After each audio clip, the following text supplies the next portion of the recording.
To find your seats.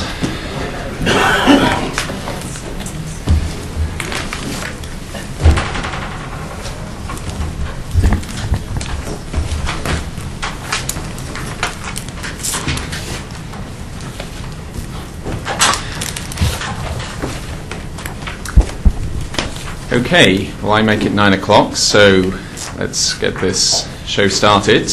My name's Andrew Maynard. I'm the Chief Science Advisor here at the Woodrow Wilson Center Project on Emerging Nanotechnologies, and I'm going to be your moderator for the rest of this next hour.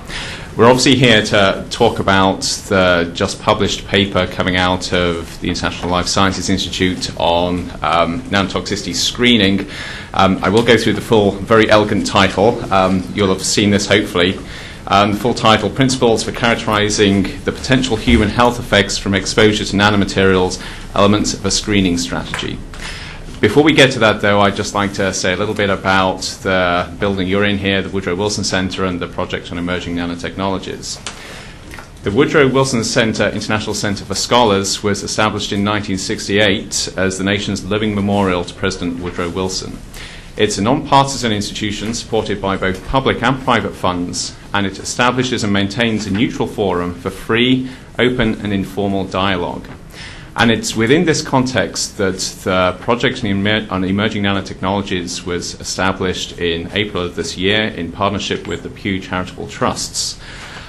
This is a project which is being developed specifically for looking at examining the human health and environmental issues which are going to underpin the development of a successful, sustainable nanotechnology. It's a 2-year project with approximately $3 million over the next 2 years.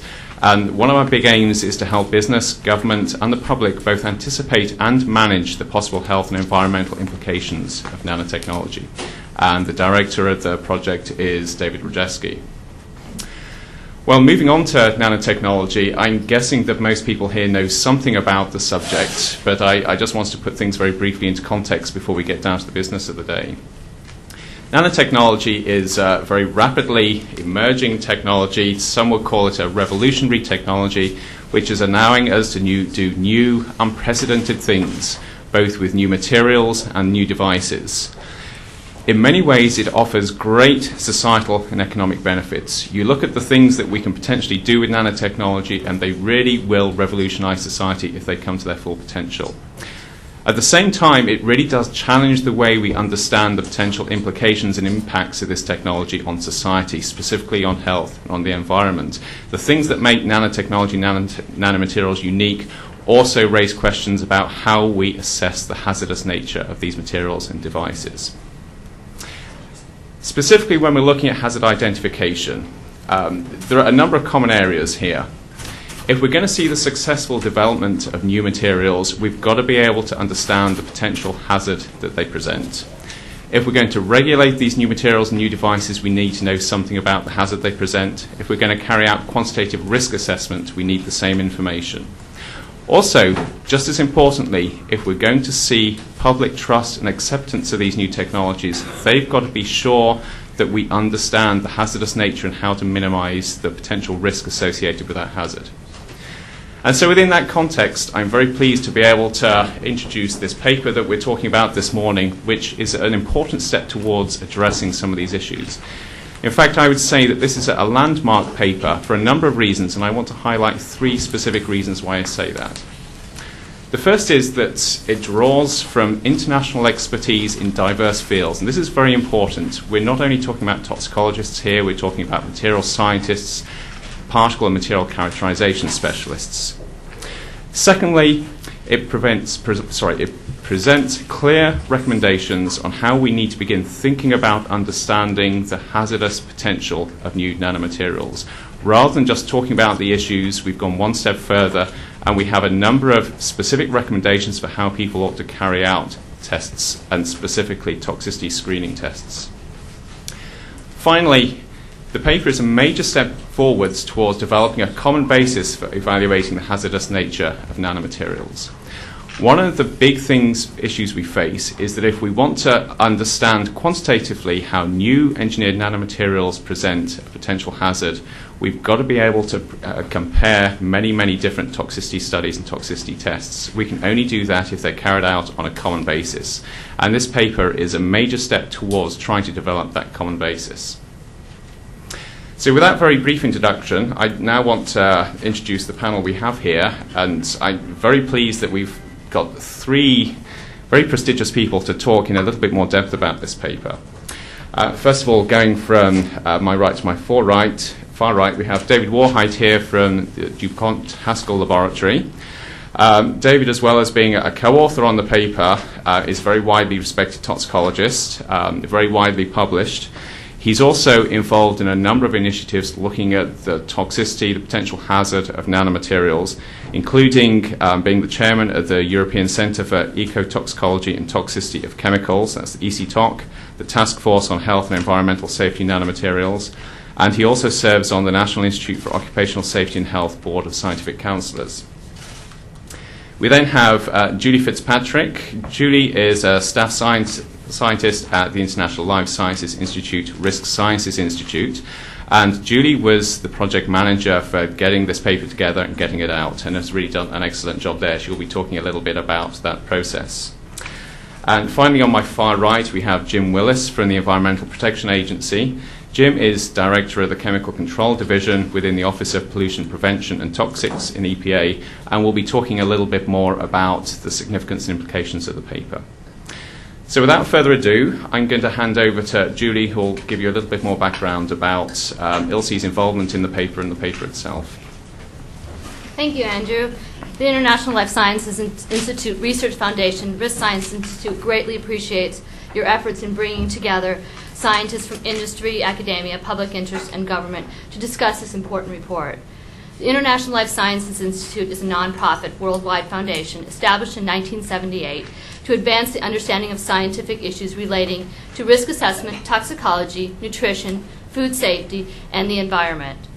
The Risk Science Institute was established as part of the ILSI Research Foundation in 1985 to improve the scientific basis of risk assessment. The Risk Science Institute works towards this goal through an international program of scientific working groups, conferences and workshops, publications and seminars. Its projects are supported by government grants and cooperative agreements, foundation grants, industry and ILSI branch contributions, and the ILSI Research Foundation endowment. ILSI's strength is the bringing together of scientists from academia, industry, government, and public interest groups in a neutral forum which allows for a balanced approach to solving problems of common concern for the well-being of the general public, and promotes scientific integrity, which results in significant contributions to public health decision-making. This nanomaterial toxicity screening project was initiated as a follow-on activity to our inhaled fibers short-term toxicity assay working group. Both projects were funded through a cooperative agreement with EPA, Office of Pollution Prevention and Toxics. The nanomaterials were discussed by the Inhaled Fibers Working Group, but they determined that another project devoted to nanomaterials would allow for the more extensive work necessary to incorporate additional pathways of exposure beyond inhalation. Early this year, the Risk Science Institute assembled a multidisciplinary international working group which included many of the top scientists in the nanomaterial field. The Nanomaterial Toxicity Screening Working Group met for 3 days in February and produced this report in approximately 9 months. At the working group meeting, the members considered oral, dermal, inhalation, and injection routes of exposure, recognizing that depending on use patterns, exposure to nanomaterials may occur by any of these routes. Following the working group meeting, at which the members outlined the elements to be presented in the report, I coordinated with the authors in preparing and reviewing drafts of the report. The report presents elements of a screening strategy, rather than a detailed testing protocol. Based on an evaluation of the limited data currently available, the report presents a broad data gathering strategy applicable to this early stage in the development of risk assessment process for nanomaterials. The 3 key elements of the toxicity screening strategy are physical chemical characteristics, in vitro testing methods, and in vivo assays. The Risk Science Institute was very fortunate to have an extremely hardworking group of distinguished scientists who were able to prepare this report in a short period of time. We are certain that this report will contribute significantly in the development of risk assessments for nanomaterials. On behalf of the ILSI Research Foundation Risk Science Institute, I would like to express our appreciation to the Woodrow Wilson International Center for Scholars for hosting this meeting. Thank you. Thank you, Julie. Now, I must confess I haven't had the chance to speak to the next two speakers about the order, and so they may not be anticipating this, but I'd like to go straight to David Warheit, if that's okay, Jim, just to talk about the technical content. Then we'll move on to you. David. Yes, I've been asked to talk about the key recommendations and the relevance to industry. What I'd like to say is that, first of all, I think this report represents an excellent beginning framework for screening the toxicity of engineered nanomaterials. And I think it will serve as the basis for an evolving process. And I'm happy to report also that next month in Barcelona, as Andrew mentioned, the ECTOC, which I always forget the acronym, is the European Center for Ecotoxicology and Toxicology for Chemicals, is having a 3-day workshop looking at specifically some of these issues, testing strategies to establish the safety of nanomaterials and also societal aspects of nanotechnology. And the reason I'm so excited about this is I think it will serve as a complementary potentially global harmonization to the start that we've had here with the ILSI RSI report. And although it's going to have much more of a European flavor, there will be some American scientists and regulators and NGO groups represented as well, but most of the participants will be European. Now, with respect to the recommendations and the report, I think the real significance, and Julie mentioned earlier that we had completed, I and a variety of other people, common individuals, study a similar document on fibers, and I think a testing strategy for looking at new fibers. And I think the two main differences here between the nanomaterials and the fibers is one, as has been stressed, the emphasis on physicochemical characterization and developing a minimum set of criteria that need to be established. And this has also been discussed at a variety of other meetings, including the one at the University of Florida. And it's very important to have a baseline set of measurements on physical characteristics. The second issue that I think delineates this between nanomaterials and fibers is the fact that there is the possibility, some would say likelihood, although I think it depends on its nanomaterial specific, that inhaled nanomaterials may translocate from the respiratory system into either the vasculature or the lymphatic system or the interstitium to a greater extent than we would expect with fibers. And the implications here are that these particles may travel to distant organs. And so one of the modifications that was heavily discussed in our meeting, particularly in our pulmonary section, was what sort of screening strategy would we have to look at the impact of these particles on other organs. And I think what we decided was that in a routine study, Tier 1 study, it's important to take the major organs and do some screening histopathology to look at the potential adverse effects of those particles on the organs. And here we're not necessarily doing toxicokinetics and looking to see, because that would be a whole different set of experiments that's actually enumerated in the Tier 2 process. But I think that represents a departure from the evaluation of fibers. Now, with respect to the three main recommendations here, certainly one we've talked about is the physical chemical characterization of the particles, and that's really an absolute requirement. Secondly is the emphasis on in vitro studies, which I think can provide a practical and useful adjunct for the in vivo studies, but limiting those, in my opinion, to mechanistic evaluation and not as a screening study, because in vitro studies have not been validated.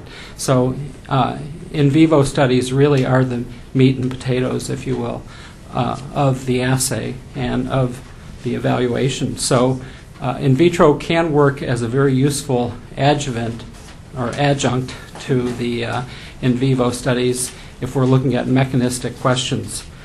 So I think that these three issues provide a very important beginning framework, and I hope that we'll build on that. And also, I'm hopeful that in the next 3 to 5 years, that what I consider to be a real paucity of safety data on the toxicity of nanomaterials will expand perhaps exponentially, because right now there are very few data, and the next few years I think we need to just expand the database. Thanks for your attention. Thank you very much, David. Now I want to hand over to Jim Willis. Yeah, thank you, Andrew. It's a pleasure to be here, and I'd like to thank the Wilson Center for hosting this event and compliment the ILSI group for an excellent and timely report. I'd like to briefly note 3 activities that the agency is heavily engaged in, and I think this might help people gauge why this is timely, why this is important for the agency. The first is the development of an agency white paper on nanotechnology. This was something the Agency Science Policy Council tasked a group to conduct, and it is a group consisting of nanotech experts and policy people from all programs in the agency. I won't go through the details of the process, but it is scheduled to be released in January of '06. It will go into the Science Policy Council in November and subsequently go out for peer review. So you can see these are almost completely aligned time-wise. The white paper in a number of areas will cover things that aren't in the ILSI paper. For example, eco-effects, fate issues related to pollution prevention and stewardship. But there are quite a number of areas in characterization and in health effects testing and assessment where I think the ILSI paper provides an extremely valuable complement. In a number of areas goes into the level of detail that the white paper wasn't able to get into because of the somewhat broader scope. So I think these 2 activities will be greatly mutually supportive. The second is an effort by the Office of Pollution Prevention and Toxics to look at a nanoscale material voluntary program. Under the new chemical requirements, we are seeing pre-manufactured notices of nanoscale materials, and they are coming in. We recognize that there is the need to do something with respect to the existing chemical counterparts to provide reassurance to the public, to really do our duty to evaluate chemicals, and to provide the necessary safety net and certainty for businesses as they enter this emerging market.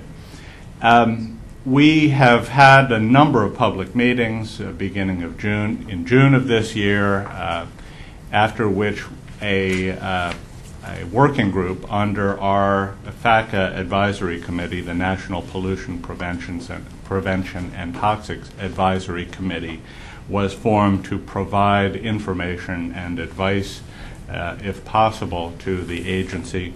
They've given us a number of thoughts. The final product from this group is expected in November, but they are looking towards a 2-tiered program which would provide the agency information. One would be a basic tier that hopefully all producers of nanoscale materials could participate in, which would have basic characterization of the material, existing health and safety information, maybe adherence to some basic personal protective equipment and other practices, and so forth.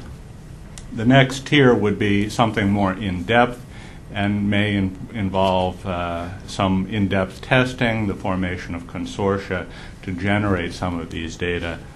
And I think the ILSI report will be a considerable contribution in exploring the sorts of information that might be provided under both the basic approach as well as the in-depth scheme as these things move forward. The agency is hoping to announce something with regard to the program by the end of the year, but recognizing this is a real challenge, we might spill over a little bit into early '06. But you can see, again, parallel tracks and mutually supporting sorts of activities. Thirdly, will be a international workshop that EPA will be hosting. It's under the auspices of the OECD, the Organization for Economic Cooperation and Development, and 30 or more countries, policy and science experts from these countries will be coming here in Washington 7 to 9 December for the workshop. Generally, this OECD group works towards harmonization of approaches, burden sharing, and so forth to ensure that as we pursue commercial activities in chemicals, including nanoscale materials, we can do it in cooperation with one another.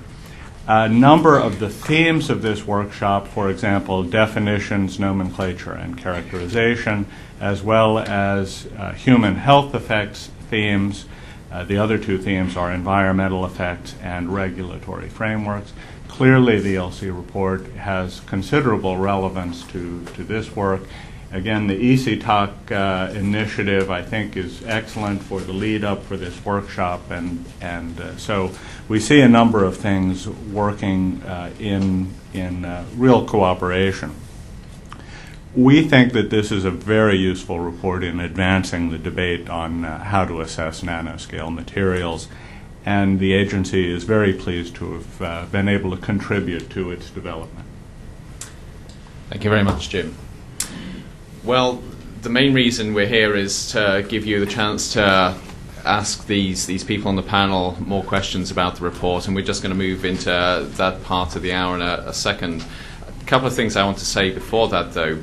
The first is, as you are coming in, you should have seen we have very brief, I think, 2-page handouts, 3-side handouts, which providing the basics of the summaries of the report, just the abstract and conclusions. If you haven't picked up one of those, please do.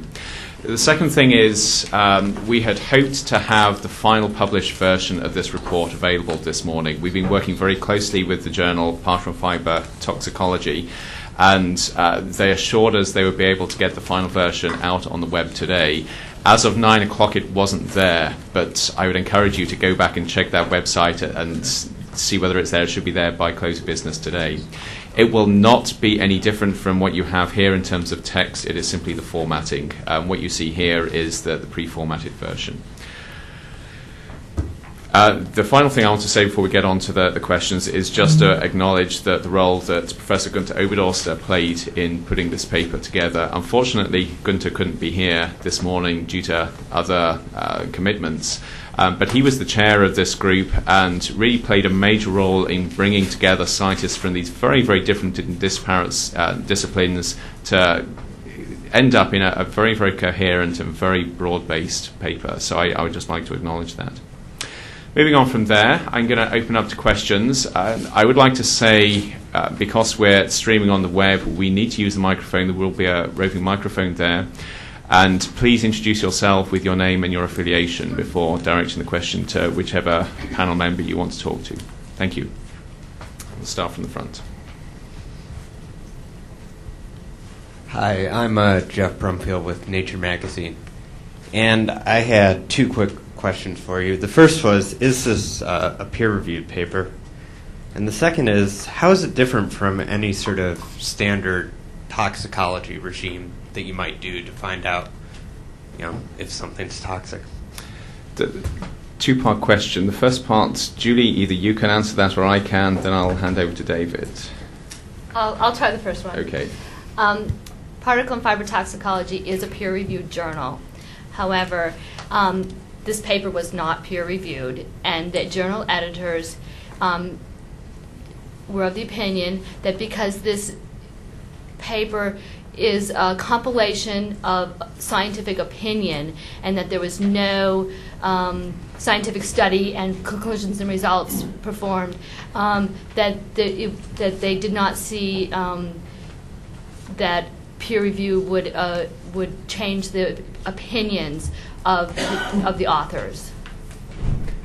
In fact, just to add to that, it is a review paper, and it is standard practice in peer-reviewed journals that if you have a review paper that represents the consensus of a number of peers, there is no further need for further peer review. Obviously, it has undergone a peer review process in the compilation process. In terms of the actual content, David, if you can address the question about where it's different from other toxicity screening tests. I think the major difference is the focus on testing strategies. There are numerous reviews. I've written a couple of brief ones myself about the literature, which is also contained in the front part of this report. But the real difference is the focus on how would you go about. It's one thing to talk about various studies and results of various investigators, but then secondly, how would you go trying to reach a consensus? And there certainly was a lot of discussion, I can tell you that, about what is the most appropriate methodology. And I don't think that has really been presented in a review before. Secondly, there were a number of individuals, as Andrew had stated, from various disciplines, which really contributed highly to the, I think, efficacy of the report, in that it wasn't just toxicologists, it was chemists, aerosol exposure individuals, dermal individuals, not just the usual pulmonary guys that hang out together. So I think the focus is the big difference. And what methodological changes do you need to do nano? If you could just, repeat the question for the people online. Sorry, I'll repeat. And what methodological changes do you need to do to deal with nanoparticles, I guess? Well, there are actually lots of complicated issues even contained within that question. For instance, to even do, say, an inhalation study on carbon nanotubes. 2 years ago, carbon nanotubes cost $550 a gram, and one might need half a pound to a pound to even attempt a 4-week or 90-day study.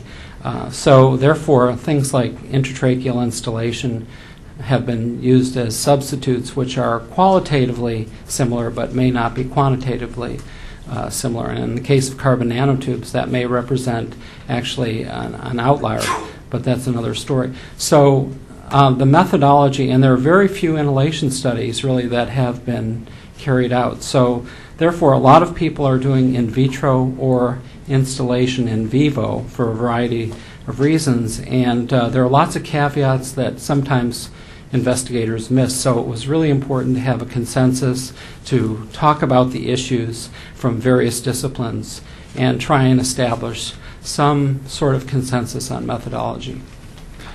I would add something very quickly to that. And one of the problems with having multiple disciplines involved in a paper is that you get multiple answers to questions like this. But from my perspective, one of the things which really sets these recommendations apart is the emphasis on physical and chemical characterization. And I say that because with very, very few exceptions, we've been in a world where we deal with chemicals, with liquids, with solids, where structure is not important, so we haven't included that in the toxicity screening tests.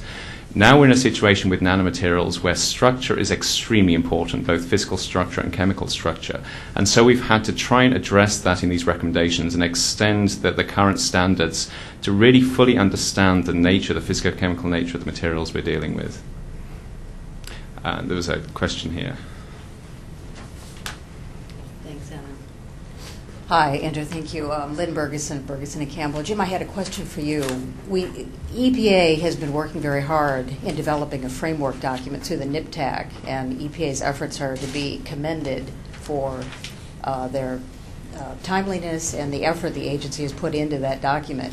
Now, with that document, progressing it, and the ILSI paper, it seems to me you have a wonderful opportunity to advance a program that marriages both the regulatory approach and a good, solid scientific approach to moving the agenda forward.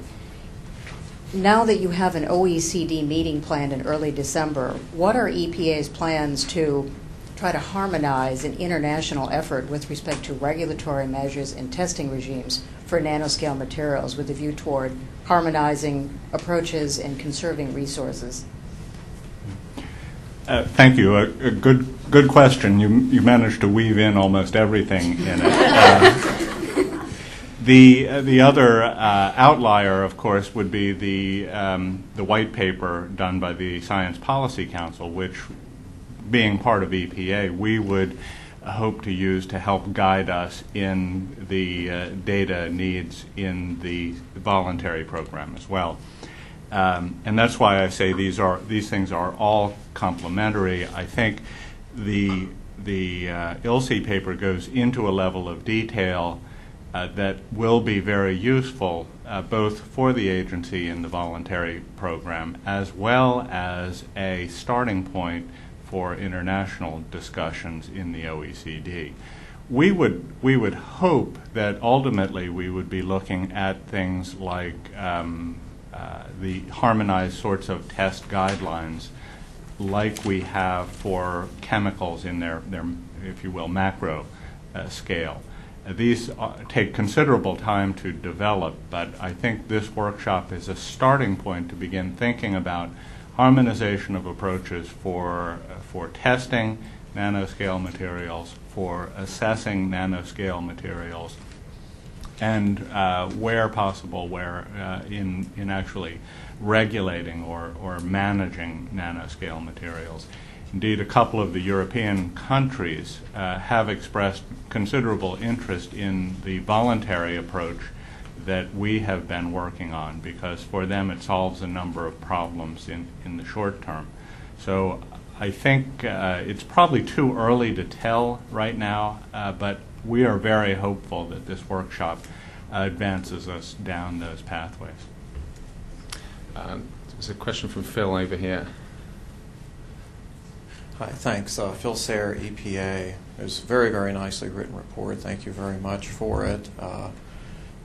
Kudos to all the authors. David, I have one question for you. You mentioned screening studies, and you mentioned in vitro and then in vivo studies that are referenced in the report, and you tied the in vitro studies very closely to the in vivo work as a supplement.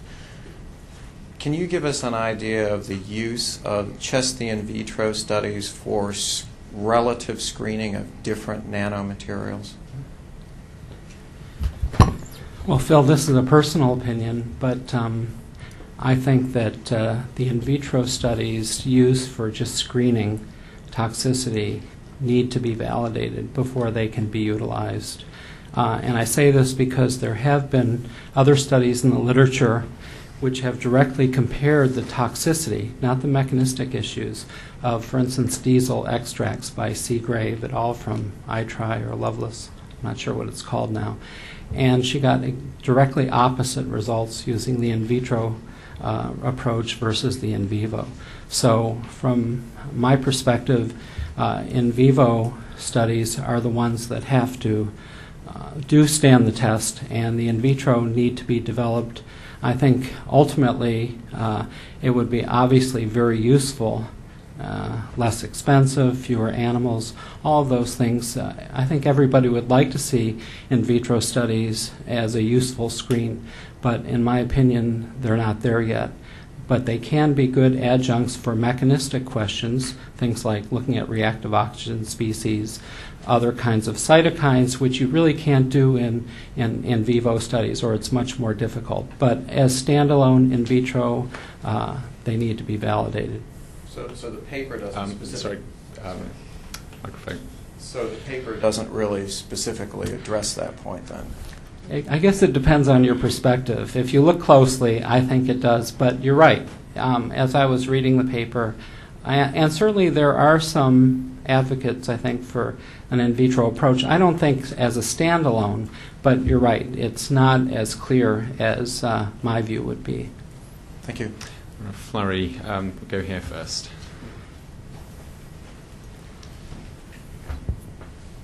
Hi, Juliet Eilprin with the Washington Post. I have a question for Mr. Willis. I was wondering, there are a lot of environmentalists who have raised concerns in recent months that they feel like the existing TSCA procedures and structures are not adequate to address all the questions that are raised by nanotechnology. And I was wondering if you could just speak broadly to that issue. To what extent do you think EPA can handle all the issues that are raised through the current regulatory mechanisms, and just speak to the challenge that you face on that front? Yeah, well, indeed it is a challenge. TSCA was developed in the mid-1970s with an eye towards chemicals in their macro scale. So clearly it was not designed explicitly for nanoscale materials. Nevertheless, we think that the basic review sorts of principles and the approaches found in TSCA and the approaches used by our office in dealing with chemicals have quite a number of parallels for nanoscale materials. And we think that the most important thing at this stage is to bring together industry, environmental groups, and other stakeholders to talk about how we might best look at nanoscale materials, review them, what data requirements should we have, and how we might move forward where appropriate in addressing risks, rather than talking about the exact form or regulations that might be required to do that. So form follows function, if you will. Once we get the function right and the approach right, then it may be appropriate to follow up with regulatory approaches and so forth. In fact, the NIPTAC group has recommended using provisions of TSCA for some of the evaluation functions in here. So I think in the short term we are going to learn by doing. And when I say we, I mean not just the agency, but industry and environmental groups as well, with the proviso that there are certainly other approaches available to us under the various statutes that the EPA has. Okay, thank you. Okay, next. Thank you. I'm Chris Hill from George Mason University, and I'm also at the Wilson Center, but not part of the NANO project. A conceptual question about the drive to consensus reflected in at least the presentation of the paper, which I haven't read. The history of the last half century of chemical toxicity and environmental toxicity suggests that very often it is the outliers who prove to be correct after a period of consideration.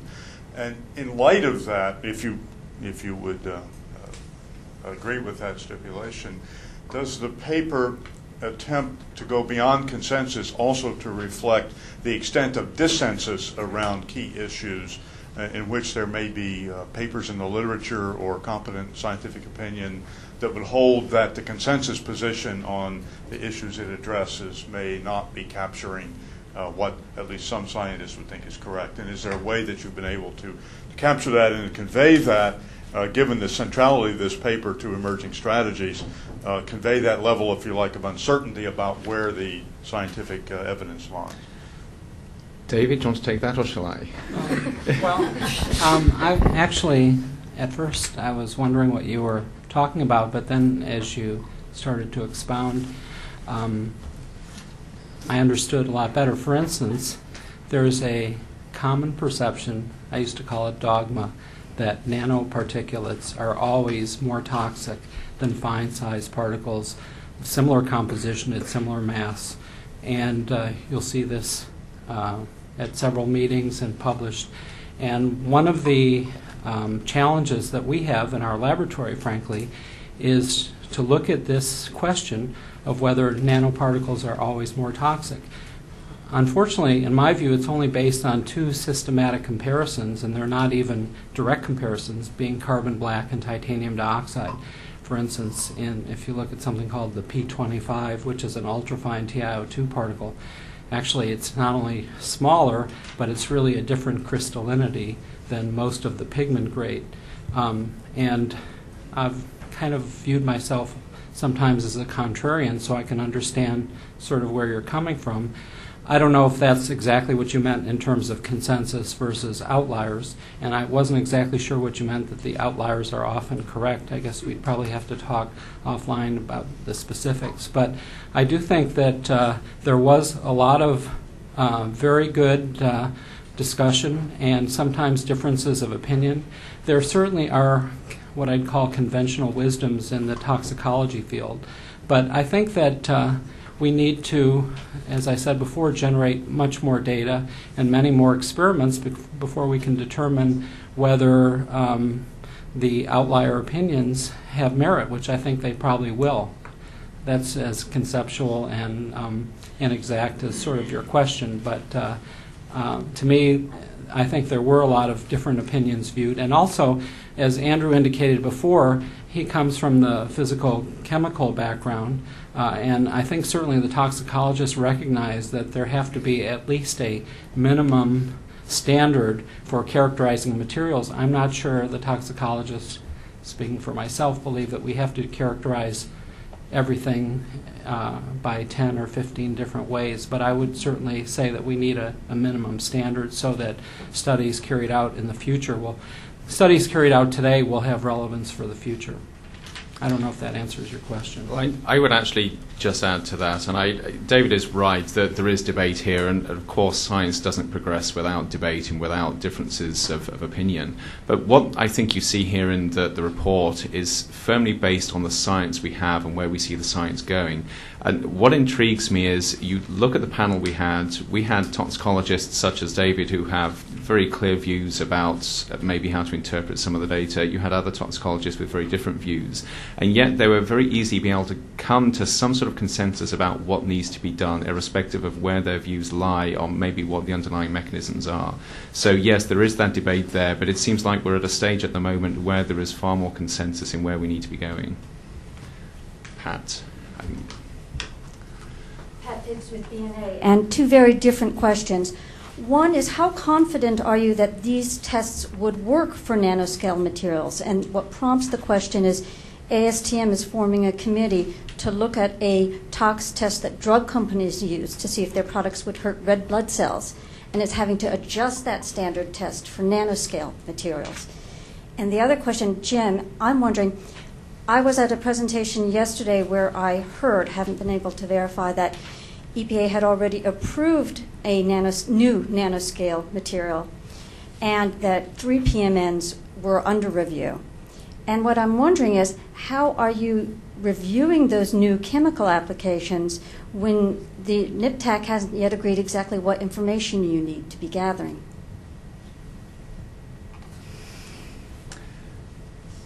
Do you want to take the first part, David, okay, and Jim the second? Yeah, Pat, with regard to the efficacy of these recommendations, I think like anything else, these are, as I would say, the state of the science at the moment. If you ask me 5 years from now, we'll learn lots of new things, and we'll probably change some of the criteria and maybe have different recommendations, but it's hard to predict. Given also the paucity of data that there is in the literature, I think this is the best possible effort under the circumstances, and I do think in 5 years we'll have much better knowledge. And one example is translocation of particles either to the brain or elsewhere. There's a common perception that all nanoparticles translocate, but there are other data by Wolfgang Kreiling and others showing that certain particle types have a greater predilection for translocating from the respiratory system into the vasculature, and others don't. And it's not based on particle size. And I don't think anybody could explain, other than describing the data empirically, why that's the case. So I think several years from now we'll be much smarter. But I think that at the moment this is the best possible effort given the state of the science and the distribution of the expertise that was used on this committee. Jim. Thank you for a good question, Pat. You're correct. There have been a total of 4 notifications specifically noting that these are nanoscale materials that have come in. One has concluded the review process. And you recognize that under Section 5 of TSCA there are deadlines for doing these reviews. And so we're actually in statutory mode in reviewing these things and working with companies under Section 5. The first case, I think, is probably going to be the hardest. And the company was kind enough to grant a number of extensions agree to a number of extensions to the review process. I'm not going to be able to talk about any of the specifics because it's largely all CBI. But basically, we worked out a series of protective measures with the company that were acceptable, let them enter this phase of development, and we will have the opportunity of seeing the product again if it really emerges onto the marketplace to, if you will, reconsider or consider whether more needs to be done or less needs to be done, as the case may be. So indeed, we have to review these now under the statute. But once the voluntary program is put into place, we would see an effort to try to run the new chemicals and existing chemicals work as seamlessly and as consistently as possible. I appreciate that you've got the deadline, but if you could describe, say, the logic that you're using to review these new nanoscale chemicals when you still don't know exactly what data to get.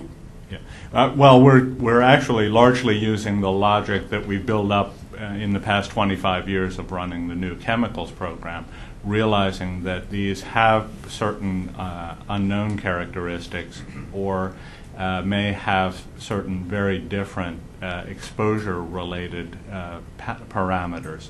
So I think what we're doing is applying lessons learned over the past 25 years with a certain measure of caution because of the unknowns. And the companies seem relatively comfortable with that approach for now. There was a question to my right. Stan, did you have a follow-on question from that was brief, or can I come back to you? It's a follow-up on this. Okay. I'm Stan Brown from the FDA, and concerning this standard activity on hemolysis with E56, this is a modification of a standard actually written for devices, not drugs, that's been on that we've used in devices for 20 years. And basically, it's a modification of the same methodology, the same chemicals are being used, and it's being modified for a smaller sample size, appropriate. It's got caveats in to make sure that you get the nanoparticles out so that when you look at optical density, you're measuring that of hemoglobin in the solution and not that of the particles. But we're assuming that we can use the same methodology for what happens when a red blood cell is exposed to a medical device or an extract from a device, or when it's exposed to a nanoparticle. And I think what we're going to see is a series of methods coming out of the Nanotechnology Committee, which are going to be modifications of what is now a battery of 25 standard test methods, biological methods that currently exist in the medical device industry that are going to get modified for the nanomaterial. So we don't, at this point, see new methods, but simply changes that are necessary because of the nature of the beast. Thank you. Karen. Two questions, one for Mr. Willis and one for Dr. Warheit. Jim, I'm Karen Florini with Environmental Defense. With respect to the PMN that's already been approved, is a SNR being issued for that substance? Yes, it came in under one of the exemption opportunities because it was going to be produced in fairly low volumes, and so it's an exemption that has been approved under certain conditions. And then, Dr. Warheit, the in vivo testing, you've got two tiers in there, and I'm wondering if you can talk about the way in which you're using the word tier in this paper. Sometimes it's used in a context meaning first do tier 1, then depending on the results do tier 2, and sometimes it's used in different ways. I wonder if you could just explicate how you're using it, if there's a trigger, what it is. Yeah, I don't think that's really specified in the document. Correct me if I'm wrong, but I can tell you what my perception is that tier 1 type testing would essentially make recommendations for a new chemical that for which are very few data. And if there's going to be substantially greater exposure to occupationally or to consumers, I think, and I think it's similar with, I'm not that familiar with regulatory norms, but I think if it was wildly successful or many more people were going to be exposed and it becomes advanced, then you'd look at the issues which are also very important, like toxicokinetics, biopersistence, translocation, possibly sensitive populations that would affect more an environmental kind of exposure, mixed exposures, those kinds of things. But where I'm coming from is that there are so few data, Kieran, in general, that just getting through the Tier 1, I think, would be a tremendous accomplishment. Okay, but just to clarify, so that at least the report doesn't explicitly address this, right. But your view would be that moving from Tier 1 to Tier 2 is more based on exposure factors rather than the actual results in Tier 1. Okay, that's my interpretation and my position. Question over here. My name is Ivan Amato. I'm a freelancer. And my question is directed, I guess, mostly to Dr. Warheit, but I welcome comments from the rest of the panel. And this, I guess, this is kind of a harrowing time, it seems, for the nano materials community, in that on the one hand, the nanoscience, the product development, commercialization is racing forward at a great rate. And what we're seeing here is that the emergence of something you might call a nanotoxicology and also the environmental science behind it is just getting started. I mean, this is sort of a pillar, a foundation of what that sort of science might become. So I'm wondering, what is happening in the business planning and board meetings at a place like DuPont? What do you do, right? Your business plan is full of nanomaterials, and yet you're not going to have the data to make good decisions for quite a while. So what do you and your fellow materials companies do? Well, I can't speak for the other materials companies. I probably can't even speak. I don't have the full picture at DuPont, but I can tell you that we do have a very serious product stewardship program for all of the materials, not just nanomaterials, that we make and use and work with in the regulatory setting. So we have a process, environmental health and safety process, not only looking at exposures and looking at each situation where many of our researchers are just working with the materials, forget yet commercialization. So we take that very seriously. So even though I agree with you that the development of these materials in general is moving at a very fast pace, and toxicology is just getting started, I would say that certainly at DuPont we have a very important focus on product stewardship, safety, health, and environmental. And so I would say that just because this report is being issued today doesn't mean that we aren't looking at all of those issues, exposure and toxicity of materials that we are making and hope to sell. I would just add something very briefly to that, and this is really just anecdotal, but in talking to a lot of businesses and industries, either developing or potentially developing new nanomaterials, I have come across a lot of interest and a lot of concern over the good business case for getting what you might call safe nanotechnology right, and understanding that at this point in time that the potential hazardous nature of some of these nanomaterials has got to be understood if you're going to have a viable product out there and an economically sound product and plan. The other point I would make is that there's a common misconception that we're starting from absolutely nothing here when looking at the hazardous nature of nanomaterials. And whereas they do present many, many challenges, we also already have a lot of information about how materials in general interact with the body. And so we do have a baseline from which to work from. We're not really sort of heading completely in the dark there. And I think a lot of industries realize that, and they're trying to take a rational approach to this. There was a question of Pat? Yes. Microphone. Sorry, microphone. A bit of a follow-up, Pat, from BNA. Is there a plan to get this report out to small companies? I was talking to a small company yesterday, and when he heard it was 166 pages, he was like, oh no. And so how do you make it something that small firms can use?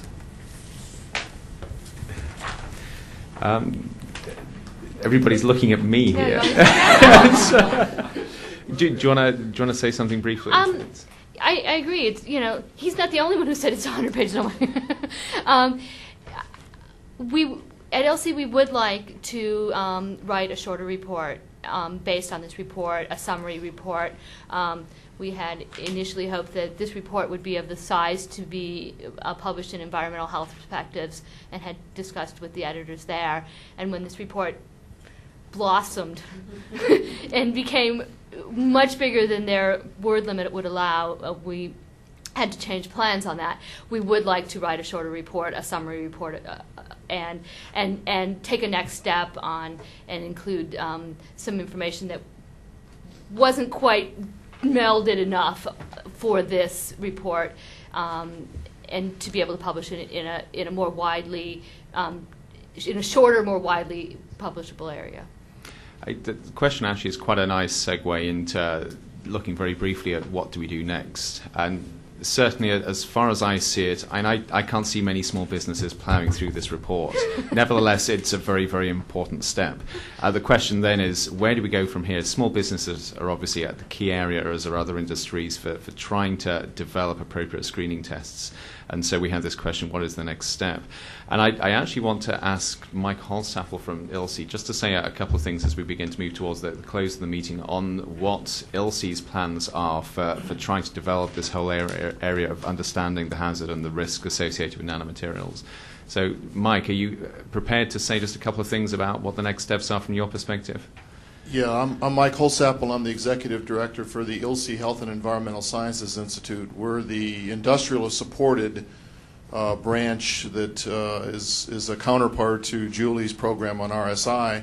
And the plans really are to try to work to build on this really critically important foundation that the RSI report has developed. As they point out, it provides a lot of elements for a screening strategy, and I think there's a lot of nuggets that can be plucked. But there's a lot of work that has to be conducted. And I think we'll try to work in concert with Julie and the RSI team, and with Andrew and the Woodrow Wilson Foundation, and with the tripartite multi-sector group that we've assembled to try to look at a number of working groups, looking at toxicity, looking at fate, looking at life cycle analysis, and looking at characterization. So I think this is a great step forward. As everybody's pointed out, it's just the next step, and we've got a lot of work ahead of us. And I would also add to that at the Project on Emerging Nanotechnologies here, this is one thing we're very aware of, the need for screening strategies which are appropriate to product development and especially small businesses. And so over the next 12 months or so, that is something that we'll be working on. You'll see products coming out of our project. We're almost out of time. Are there any last questions before we just round up? Yes, Terry. Microphone. Terry Metley from DuPont. I just wanted to say that I think that the report does provide a very effective tool for screening. I also wanted to say that based upon the questions I've heard here today, there seemed to be more of a thought that there are a lot of questions, lack of data, things are moving too fast, and what about the products that are out there? And I noticed that in the report, it tried to characterize the current state as it relates to the materials that are being developed. And it specifically talks about that many current efforts are predominantly focused on using relatively simple nanostructured materials such as metal oxides and others, going back to what you said. I think the other thing that it states very clearly, though, is I think we do have an opportunity at this point in time that there is a lot of very early focus. And I think that, to me, is a very important thing, that this gives you a tool for helping in those types of efforts, the ones that Jim talked about and others. So I just wanted to state that it seems to me that there is quite an appropriate focus at this point in time by a number of different entities to, as you said, to at least try to make sure that we get this right. Thank you. Well, I'm going to bring things to a close. I just want to ask the three panel members whether they have any closing comments that they want to make. Jim, Julie, Dave? In which case, I'd say thank you very much to all three of you for what has been, I think, a very good session, and thank you very much for everybody that came and listened this morning. Thank you. Hi.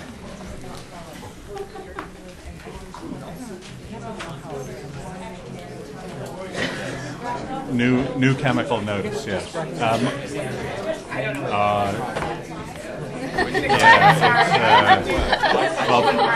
Unfortunately, the definition ends up being really bureaucratic, but under the new chemical provisions of the statute, Toxic Substances Control Act, companies are required to submit pre-manufacture notices, and this is a notification that was submitted under those requirements.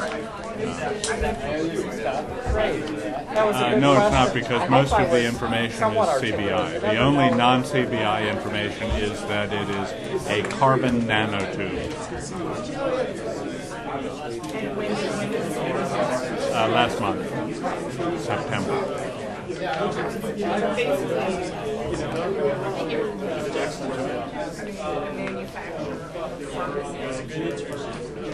Yes. Well, the first time.